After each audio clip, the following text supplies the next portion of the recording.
ज्ञान प्रकाश गजपति शाखा पक्षर प्रतिष्ठा दिवस पालित।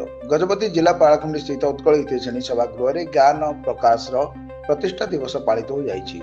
ज्ञान प्रकाश जिला मुख्य श्रीमती स्निग्धा मिश्र सभापतित्व आयोजित यह कार्यक्रम में मुख्य अतिथि भाव गवेषक पूर्णचंद्र महापात्र, सम्मानित अतिथि भाव राष्ट्रपति पुरस्कार प्राप्त अवसर प्राप्त प्रधान शिक्षयित्री श्रीमती आशालता पाणिग्राही और स्थानीय स्नातक महाविद्यालय अध्यापिका डॉक्टर कल्याणी मिश्र जोग देथिले। अतिथि माने शिक्षार विकास निमंते ज्ञान प्रकाश करुवा कार्यर भूयसी प्रशंसा करथिले।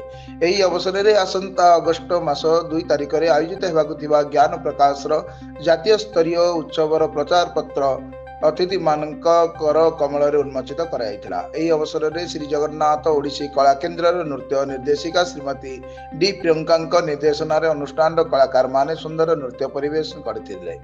श्री राजेंद्र कुमार रथ अतिथि मानकु मंच आह्वान करथिबा बेले श्रीमती अनुश्री पट्टनायक अतिथि मानक परिचय प्रदान करथिले।